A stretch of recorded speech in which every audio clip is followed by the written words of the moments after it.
One of the most important things you can do to set your gym up for success is understanding the demographic you are chasing. I think that's one of the big mistakes I see when I'm working with consulting clients right off the bat is they're trying to be everything for everyone. They're trying to market and utilize their services for all different types of clients. That can be the easiest way to go out of business and not be successful. You really have to hone in on one demographic and build your gym around that demographic. So for most people in these small training gyms, again, if we're trying to target getting members that are spending at least $300-400 a month on a membership, that demographic is typically going to be the 35 to 75 or 35 plus demographic. You can definitely pigeonhole that into fitness after 40. That is a big way and a great way to market right now, these training gyms, because not a lot of other gyms, especially in the group class sector, are marketing to fitness after 40. So that's a great way to market. But if you're in a demographic or an area like us in Seattle, where there are people that are in their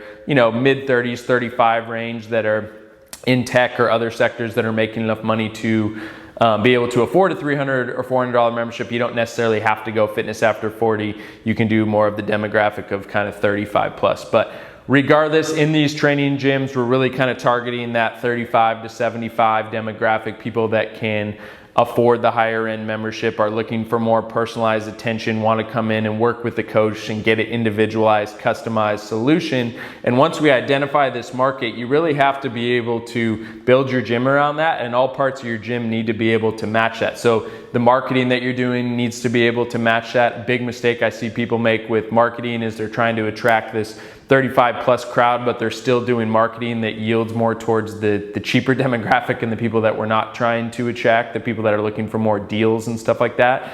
And a lot of times their marketing will be based off of price discounts and being able to get people in on a cheaper price and discounting your services and all that kind of stuff.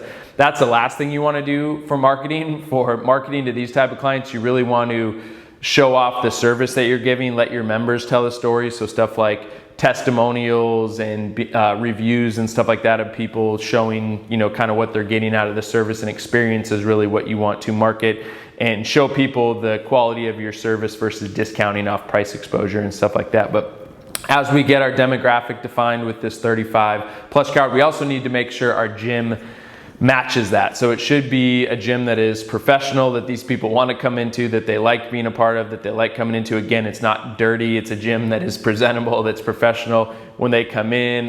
We even put in both of our locations golf simulators, which is a great draw to our members in that kind of 35 plus crowd coming in and being able to use our golf simulators and just have kind of higher end service as well. But regardless of how you set up a gym, it needs to be professional. It needs to match that 35 to 75 demographic that you're trying to attract. Your staff also needs to match that and be able to deal with that type of clientele. And really at the end of the day, understanding your demographic and how you build a gym around that is really going to set you up for success, but also differentiate you from all your competitors as well.